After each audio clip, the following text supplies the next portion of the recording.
प्रिय छात्र छात्री मैंने प्लस टू काउनसिल अंतर्गत क्लास 12 पे उद्दिष्ट एक इंग्राजी विषय the magic of team work jar लेखक होउछन्ति साम पिट्रोदा। यही विषयटीर शेष दुईटी यूनिट अर्थात यूनिट 3 और यूनिट 4 को line by line word by word यही वीडियो बुझा। यार पूर्व वीडियो आम प्रथम दुईटी यूनिट अर्थात यूनिट 1 और यूनिट 2 को कवर करते जो मैंने देखिना से वीडियोटीर लिंक मु डिस्क्रिप्शन बॉक्स रे देदेवी। एबे आस विलंब करी यूनिट 3 आरंभ करिबा। यूनिट 3 सीधा सड़क टेक्स्ट आरंभ करवा। लिखा जाइए when I was working in C dot अर्थात लेखक साम पिट्रोदा कहते जिते मुझे कम करी सी डॉट रे। सी डॉट गोटे कंपनी जोड़ा ब्रैकेट लिखाई देख 400 एम्प्लॉई साइज कंपनी एक कंपनी जो अन्यून 400 कर्मचारी काम करथांती। If someone had not been doing well अर्थात मुझे कंपनी थिला बेले से कंपनी जदि कौन व्यक्ति भल काम कर not doing well I use to tell the person directly to his face. एटी यूज टू लगी मॉडल अर्थात अभ्यासगत भाव में अर्थात मुझे बारंबार कहीदे था से लोकटी को सीधा सड़क मुहरे इन ए जेनेल मीटिंग सर्वसाधारण सभार कहीदिए अर्थात कर्मचारी को लेकिन जो जेनेल मीटिंग हुए से लोकटी को मुझे सीधा सड़क मुहांमुही कहे। The employee said that was insulting and they should be pulled aside individually to be told of the inefficiency। एभली करवा द्वारा कौन हुए ना कर्मचारी माने गोटे मिलित हेले थरे मते डाकिकी कहिले जे एहा होची इनसल्टिंग से भली करवाटा आपणकर आमको अपमानजनक। They should be pulled aside आपण आमे माने को कड़ को डाकिकी नहीं पारे इंडिविजुअली व्यक्तिगत भाव में कहि पारिबे आमर इनएफिशिएंसी बा अयोग्यता कौन अच्छी बा काम रे कौन अभाव अच्छी यही से मैंने अभियोग कले। But in today's world you can't afford to do that every time. एटार लेखक कहते आजिकल संसार रे एभली तुम्हें अफोर्ड करें प्रत्येक थर करने एभली सुजोग तुम मिलनी करने कहीं जदि अधिक कर्मचारी थे एभली अयोग्य एभली जड़े जन कर केते को डाकी नहीं कह। Besides I figured that criticising someone in a meeting was for the benefit of all present. ता छड़ा आई फिगर्ड अर्थात मुझे अनुमान लगे जदि मुझे क्रिटिसाइज करे क्या गोटे मीटिंग रे सेटा समस्त बेनिफिट हम से जिते प्रेजेंट थे and everyone would learn from that individuals mistake. और जो व्यक्ति को मुझे क्रिटिसाइज कली से व्यक्तिर भूल रु अन्य माने शिक्षा पाई परिबे एवं से माने निजको संशोधन करि परिबे एया ही मु आकलन करथिली। It was then that I learned how Indians don't differentiate between criticising idea and criticising an individual. It was then तेबे बा सेतेबेले आई लर्नड मु शिखिपारी जानीपारी जे किभली भारतीय लोक मैंने डिफरेन्सीएट करें प्रभेद जानीपारती पार्थक्य जानीपारती जे गोटे आइडिया बा योजना को बा बुद्धि को क्रिटिसाइज करवा कौन अटे जड़े व्यक्ति को क्रिटिसाइज करवा कौन अटे ए दुईटा मध्य से पार्थक्य जानते अर्थात कहार आइडिया बुद्धि बा योजना को यदि मुझे क्रिटिसाइज कली मुझे व्यक्ति को क्रिटिसाइज करुँच से धर नियंती। नेक्स्ट पारा को जावा। So in a group if you tell someone that his idea is no good he automatically takes it personally। तेणु कौन सी एक ग्रुप रे बा सभा रे जदि तुम क्या कहल जे तार आइडिया बा योजना तार बुद्धि ठीक नुहे नॉट गुड से ऑटोमेटिकली आपे आपे एटा को पर्सनली व्यक्तिगत भाव में नहीं जाए निज उपर को नहीं जाए व्यक्तिगत स्तर को and assumes that you are criticising him एवं से मने मने भाभी निए आज्यूम कर निए मने मने निष्पत्ति नहीं जाए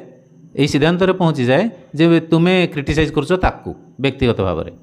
no one can have a good idea everyday. एठार लेखक कहते कौन सी व्यक्ति नहीं दुनिया रे जहाँ पाखे सबुदिन गोटे भल आइडिया आसो ऑन एवरी इश्यू प्रत्येक मामला उपर। If you disagree with my idea that does not mean that you have found fault with me as a person. एवं जदि तुम्हें अराजी हल मोर आइडिया रे तार अर्थ नुहे जे तुम्हें खोजी पाइल दोष मो ठारे जड़े व्यक्ति हिसाब से। Thus it is perfectly acceptable for anyone to criticise the boss. यही दृष्टि यह प्रत्येक ग्रहणीय जे से क्रिटिसाइज करें तार बॉस को तार ऊपर ऑफिसर को कारण सी भी जड़े व्यक्ति से तांकर सबुदिन सेमती भल योजना बा भल बुद्धि आसते माने नहीं से भी भूल करती तेणु आम से क्रिटिसाइज करें आम ऊपर ऑफिसर को। But this concept is not part of the Indian system. तेबे यही कॉन्सेप्टटा यही धारणाटा भारतीय व्यवस्थार एक अंश नुहे भारत में एभली देखा जाए ना। So from time to time it is important for an organisation chief executive to get a report on the psychological health of the firm so तेणु फ्रम टाइम टू टाइम अर्थात समय समय यह इम्पोर्टाट अटे ऑर्गेनाइजेशन बा संस्था बा company जी chief executive बा मुख्य कार्यनिर्वाही अधिकारी अटंती से गोटे रिपोर्ट नियंतु कहा उपरे psychological health of the firm अर्थात संस्थार साइकोलॉजिकल हेल्थ उपरे संस्थार साइकोलॉजिकल हेल्थ माने से संस्थार काम करथिबा व्यक्ति मानकर मानसिक अवस्था उपरे एक रिपोर्ट नवा दरकार कहार मानसिक स्थिति कौन अच्छी को प्रश्न गुड़िक से रिपोर्ट रे थिबा दरकार how do people in the team feel अर्थात ये टीम रे बा ये संस्थार थिबा सदस्य माने बा कर्मचारी माने किभଳି निजको फील करूछंदी पॉजिटिव फील करूछंदी ना नेगेटिव फील करूछंदी आर दे स्टेबल से माने मानसिक भाव में एठारे कर्मचारी हिसाब से स्थिर तो ना डिस्टर्बड अच्छा कॉन्फिडेंट तो आत्मविश्वासी तो सिक्योर निजको सुरक्षित भावुन तो कंफर्टेबल निजको आरामदायक भावुन तो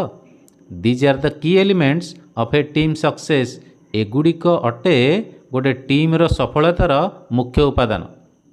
ए सब उपरे पॉजिटिव एस्पेक्ट हमको दरकार for a boss to be comfortable accepting criticising from subordinates he must feel good about himself जदि गोटे बॉस एभली है जे किए ताकू अधस्थान कर्मचारी क्रिटिसाइज कले तांकर दोष देखेले ताले सी भी एथिरे कंफर्टेबल हवा दरकार एक्सेप्ट करना दरकार से क्रिटिसिज्म को बा से जो समालोचना को जहाँ आसी तार सबऑर्डिनेट ठारू बा अधस्थान कर्मचारी ठारू आ he must feel good about himself आ निजको नहीं गुड फील करिया दरकार व्यक्तिगत भाव में नेबा उचित नुहे एठारे लेखक कहउछंती self esteem is a key prerequisite to such a system being successful तेणु प्रत्येक कर्मचारी सेल्फ एस्टीम रहा दरकार आत्म सम्मान बोध रहा दरकार कारण यहाँ हूँ एक मुख्य पूर्व उपादान जे कौन सिस्टम सफल होगापाई तेणु सेल्फ एस्टीम न रहिले व्यक्ति मानकर बा सदस्य मानकर से संस्था सफल हो पार नहीं another serious problem facing India is the dichotomy and difference in the respectability between physical and mental workers अर्थात लेखक एठारे कहउछंती अनदर सीरियस प्रॉब्लम आ गोटे सांघातिक समस्या जहाँ भारत सम्मुखीन होटा हूँ डिकोटोमी डिकोटोमीर अर्थात है भेदभाव एंड डिफरेंस पार्थक्य कौथिरे in respectability between physical and mental workers जो मैंने फिजिकल वर्कर और जो मैंने मेंटल वर्कर तांकर रेस्पेक्ट को लेकिन गोटे डिफरेंस अच्छी अर्थात आम समाज में जो मैंने शारीरिक कार्य करती तांकर सम्मान कम जो मैंने मुंड खटेकी बुद्धि लगे काम करती तांकर सम्मान अधिक यहाँ हूँ गोटे बड़ समस्या आम भारत पाई जहाँ एठारे लेखक कहउछंती हुई सीरियसली अफेक्ट्स टीम परफॉर्मेंस यह सांघातिक भाव में टीम्र प्रदर्शन को कुप्रभावित करें I had a driver named Ram एठारे लेखक कहउछंती मोर जड़े ड्राइवर थिले जहाँकर नाम थिला Ram who I thought was one of the best drivers in the world जहाँ को मुझे भावुली बेस्ट ड्राइवर जिते सब अच्छा वर्ल्ड मध्य से जड़े he used to open the door for me whenever he entered or exited the car से खोली दौले यूज टू एटे लिखाई मॉडल अभ्यासगत कार्यपाई पास्ट हाबिचुअल एक्शन अर्थात से अतीत सर्वदा डोर खोली दिखती कार जितेबले से प्रवेश करती कार रे किंबा कार रु बाहरती right in the first few days I told him ठीक से प्रथम किछ दिन मध्य ये सब घटनार आई टोल्ड हिम कहले राम भाई you are not going to open the door for me तमें आउ खोल ना कबाट मो कार कार you can do that if I lose my hands हाँ तुम से कर जदि मु मोर हाथ हर दिए मोर हाथ दुटी चली जाए ताले तुम मो कार कबाट खोल राम ऑलमोस्ट स्टार्टेड क्राइंग एभली कथा शुणी राम कांदी पकेले ही सेड से कहले सार व्हाट आर यू सेइंग आज्ञा आपण कौन कहते दिस इज माय जॉब एटा तो मोर वृत्ति I told him that I did not want to treat him like a mere driver मु कहली जे मु चाहे ना ट्रीट करने एभली व्यवहार देखापी जड़े केवल ड्राइवर हिसाब से मियर अर्थात केवल ही had to become a team player एवं कही जे हवाक पड़ो आम टीम्र बा कंपानी जड़े सठिक सफल प्लेयर बा कर्मचारी I told him that whenever he was not driving मु कहली जे जेतेबेले से गाड़ी चलाऊना he should come into office से ऑफिस मध्य को आसवा उचित साधारण कौन होता है ड्राइवर माने कर्मचारी को छाड़ देकी ऑफिस रे बाहर बसिकी समय काटती अलसुआ हिसाब से and help out with office work एवं कहली से आसिक ऑफिस काम साहाय्य करंतु मेक कॉपीज कौन सी कॉपी करंतु बा उतरा उतरी काम करंतु देखिक लिखा फाइल पेपर्स कागजपत्र सजाई दिंतु सेंड फैक्सेस फैक्स पठे दिंतु फैक्स मेसेज पठाऊला रिटन मेसेज फैक्स अर्थात fast automatic xerox answer phone calls केबे केबे फोन जो ऑफिस रे फोन बाजुची ताको रिसीव करंतु और सिंपली रीड जदि किसी काम नहीं बसिक ऑफिस रे पाठ पढ़ापढ़ी करंतु बही बही पढ़ंतु rather than sit in the car and wait for me to show up केवल बसी न रहंतु कार रे एवं अपेक्षा करी न बसंतु मु केबे ऑफिस भितरु बाहरुची यूनिट 3 सरला यार तले देख वर्ड रो मीनिंग बा ग्लोसरी देछि एगुडी को पढ़ विषयटी को बुझिबारे सहायक हेबो एवं यह तले केतक क्वेश्चन देछि एगुडी को निज खाता रे प्रैक्टिस कर टेंस फॉर्म कौतिर पचार क्वेश्चन ताकू बुझी से अनुसार उत्तर लिखा अभ्यास कर यही क्वेश्चन गुड़िक जदि तुम एग्जाम रे आसीबो नहीं किंतु प्रैक्टिस करनेबा भल हम एबे जेबा आमे लास्ट यूनिट 4 को यूनिट आईवी सीधा सड़क टेक्स्ट देखा लिखाई diversifying tasks increases worker self esteem and motivation and makes them team players अर्थात डाइवर्सिफाइंग टास्क माने दायित्वर डाइवर्सिफिकेशन बा विविधकरण अर्थात जो कर्मचारी की जो दायित्व दिखाई से दायित्व को परिवर्तन करके अलग दायित्व यदि दि जाए यह कौन करता है इनक्रीजेस वृद्धि करता है वर्कर्स सेल्फ एस्टीम से कर्मचारी आत्मसम्मान बढ़िबार यह साहाय्य करता है मोटिवेशन ताको मोटिवेशन मिलता है अर्थात से कर्म प्रति अधिक आग्रही होता है and makes them team players एवं तांकू से दलर बा से संस्थार बा से टीम सठिक सदस्य सठिक कर्मचारी होबार साहाय्य करता है सफल now even if I call him for work in the middle of the night बर्तमान जदि मु डाके तांकू अर्थात ड्राइवर आमको फॉर वर्क काम पाई राति अधरे ही इज रेडी से प्रस्तुत हो जाती because I respect him for what he does कारण मु सम्मान दे थाए तांकू सेइथिपे जहाँ से कर्म करिथांती अर्थात तांका कर्म को मु सम्मान दे थाए team interactions unfortunately when good teams do get created almost invariably fall apart यही वाक्य दुईटी क्लज अच्छी प्रथम क्लजटी हूँ खंडवाक्य team interactions unfortunately almost invariably fall apart अर्थात टीम मध्य जो इंटरेक्शन बा वार्तालाप दुर्भाग्यवशतः ऑलमोस्ट माने प्राय इनवेरिएबली निहाती भाव में फॉल अपार्ट भांगी पड़ी थाए कौ समय when good teams do get created जिते सठिक टीम सृष्टि होता तापर वार्तालाप बा इंटरेक्शन बा जोगाजोग भांगी जाए कौन पे ये हुए देख in your system today it is very difficult to build teams because nobody wants to be seen playing second fiddle in your system आजिकल आम व्यवस्था यह बड़ कष्टकर अटे तैयारी करवा बिल्ड करवा सठिक टीम कारण कहीं चाहते नहीं प्लेइंग सेकंड फिडल बा द्वितीय भूमिका नवा को कहीं चाहते नहीं it is very hard in India to find good losers भारत में यह कष्टकर खोजी पाइबा गुड लुजर अर्थात जी हारीगला हारिया वाला भल हवा दरकार से भली भल हारिया वाला आमको मिले नहीं देखा well you win some and you lose some एक भाविया दरकार तुम जो जीति पार्छ कि तुम हरइब कि if you lose some you should move on जब तुम किसी हरइल ताल तुम आगू को जावा दरकार move on you don't need to spend all your time and energy of different cultural backgrounds religions, ethnicities and caste groups. A fertile ground of diversity in the workplace. एटा लेखक कहते you don't need to spend अर्थात तमे निहाती भाव में बितेवा अनुचित all your time तुम सबू समय एंड एनर्जी सबू शक्ति कौन सांस्कृतिक भित्तिभूमि उपरे धर्म उपरे एथनिसिटीज अर्थात जातिवाद उपरे कास्ट ग्रुप्स बा कास्ट सिस्टम उपरे ग्रुप गठन करिकी कारण एगुड़ी कहते fertile ground of diversity in the work place अर्थात कर्म क्षेत्र में भेदभाव सृष्टि कर एगुड़ी कहते सबल भित्ति यही सब रहिले एकता सृष्टि हेनी टीम रे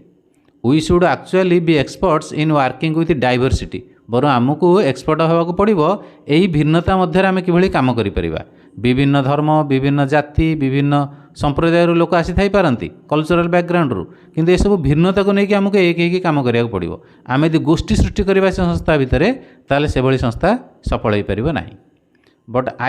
but it can only happen when we get rid of personal caste and community interest से कथा मुझे कहली इट कैन ओनली हैपन यह से संभव हम जिते आम गेट रिड ऑफ आम से मुक्ति हवा मुक्त पाइबा कौन ना पर्सनाल व्यक्तिगत कास्टगत एवं कम्युनिटीगत स्वार्थरू आम यदि एथुरु उधुरिबा बा बाहरी आसिबा मुकुली आसिबा ताहाले यह संभव हम सफलता कर्मक्षेत्र में। Next paragraph there could be a 40-year-old CEO with a 55-year-old VP हो पार यह संभव जड़े 40 वर्ष वयस्कर CEO एवं 55 वर्षर भाइस प्रेसिडेंट VP अर्थात गोटे संस्थार CEO होती सबुठे हेड VP होती तलर तेणु तल पदवीधारी अधिक वयस्कर हो पारती एवं उपर पदवीर अधिकारी कम बयसर हो पारती। It has nothing to do with age कारण एज रे किसी काम नहीं। Capability and expertise are what counts केवल कैपेबिलिटी बा सक्षमता एक्सपर्टाइज विज्ञता बा पारदर्शिता व्हाट काउंट्स ताहा ही गणति आसब ताहा ही कर्म बा प्रभाव देखेब। But you don't yet see this attitude taking hold in India किंतु तमें देखा पाइबनी यही प्रकार मनोवृत्ति बा कार्य भारत में। Managers in the US corporate environment who work with Indians manager माने जो मैंने काम करुँच अमेरिकार कॉर्पोरेट एनवायरनमेंट रे बा व्यावसायिक संस्था मानक एवं से जदि काम करुँच भारतीय मान सहित and in fact with Asians in general भारतीय सहित हो नहले साधारण भाव में एसीय लोक भी होता अर्थात पाकिस्तान बांग्लादेश नेपाल लोक होता नीड टू रिकग्नाइज से दरकार चिन्हवा बा जानिबा कौन that these individuals have a tendency to feel that they are not getting recognition और आर नॉट बीइंग रेस्पेक्टेड से माने कौन जानिबा दरकार चिन्हवा दरकार यही लोक गुड़िकर गोटे टेंडेंसी अच्छी कौ लोक ना भारतीय बा एसीय लोक मानकर गोटे प्रकृति अच्छी से माने बेले बेले फील करती जे से मानकू मिलूनी गेट अर्थात पाऊना से माने रिकग्निशन स्वीकृति तांकर कर्म को कहीं स्वीकृति दौना आर नॉट बीइंग रेस्पेक्टेड तांको कर्म को बा तांको कहीं सम्मान दौना। It must be realise that these individuals have lower self esteem to begin with तेणु यह रियलाइज करा जिबा दरकार एही भली व्यक्ति मानकर आत्मसम्मान कम अटे जार सेल्फ एस्टीम कम थाए से माने एही भली भावंती and therefore have to be pampered and encouraged a little more because they need it तेणु करी एमानकु टिके बेले बेले पैम्पर करवा दरकार अर्थात पिठी थापुड़ेवा दरकार आंकर एनकरेज टिके उत्साहित कला भाया किसी पद कहीदेवा दरकार कारण एगुड़िक दरकार एभली कले पिठी थापड़े देले से माने पुणी आगक उत्साहित होकर काम कर चलिए। This makes them feel better and work better एक कथा बुझे सारे। There is no substitute for teamwork शेष कहते लेखक मिलमिशी काम कर प्रतिबदल किसी ना आर गोटे अलग बेस्ट ऑप्शन किसी ना यहीटा ही best option. Team work is key to corporate and national governance मिलमिशी काम करवा केवल व्यवसाय जगत पर नुहे देशर सरकारी व्यवस्था important and to get anything done एवं जेकोसी काम को आमको सफलता पाइबा हेले ए टीम वर्क निहाती दरकार। The fundamental issue are respect for others तेणु सारांश लिखिं लेखक मौलिक इश्यू गुड़िक व्यापार गुड़िक हूँ रेस्पेक्ट फॉर अदर्स अर्थात संस्थार कर्मचारी मानकर अन्य मान प्रति रेस्पेक्ट रहा दरकार। ओपननेस प्रत्येक कर्मचारी खोला मन रहा दरकार। ऑनेस्टी गुण थी दरकार बा साधु गुण थी दरकार। कम्युनिकेशन समस्त सहित जोगाजोग कथबार्ता ठीक मिलमिशी पारुवा दरकार। विलिंगनेस टू डिसएग्री जदि के डिसएग्री कला आम कथा को अस्वीकार कला से आमर मनर अवस्था रहा दरकार ताकू शुणापी। रिजोल्यूशन ऑफ कॉन्फ्लिक्ट जदि कौन कॉन्फ्लिक्ट बा विवाद सृष्टि है ताकू समाधान करने दक्षता रहा दरकार। And recognition that the larger goal of the team as a whole is above individual and personal agenda आ एक कथा रिकग्नाइज करिया दरकार बा जानिया दरकार जे संस्थार गोल बा लक्ष्य होची इंडिविजुअल पर्सनल एजेंडा ठारू उपरे बा व्यक्तिगत एजेंडा व्यक्तिगत स्वार्थ ठारू संस्थार स्वार्थ बा संस्थार लक्ष्य होची बड़ एक कथा जानिबा दरकार। Don't be afraid of pressure तेणु कर्मक्षेत्र में कर्म कला बेले केबे हेले प्रेशर बा चाप द्वारा भयभीत होब ना। Remember that pressure is what turns a lump of coal into diamond मन रखिथिबो एही चाप ही किछि कोयला को शेष में हीरा परिणत करिथाय कारण हीरा कोयला खनि मिलता है से कोयला अधिक चापर रही हीरा परिणत होता है। आम यदि कर्मक्षेत्र में चाप सह्य करें आम ताहले जड़े उत्तम कर्मचारी बा बेस्ट कर्मचारी हो पार। ओके विषयटी सरला भेटिबा नेक्स्ट वीडियो रे। Thank you.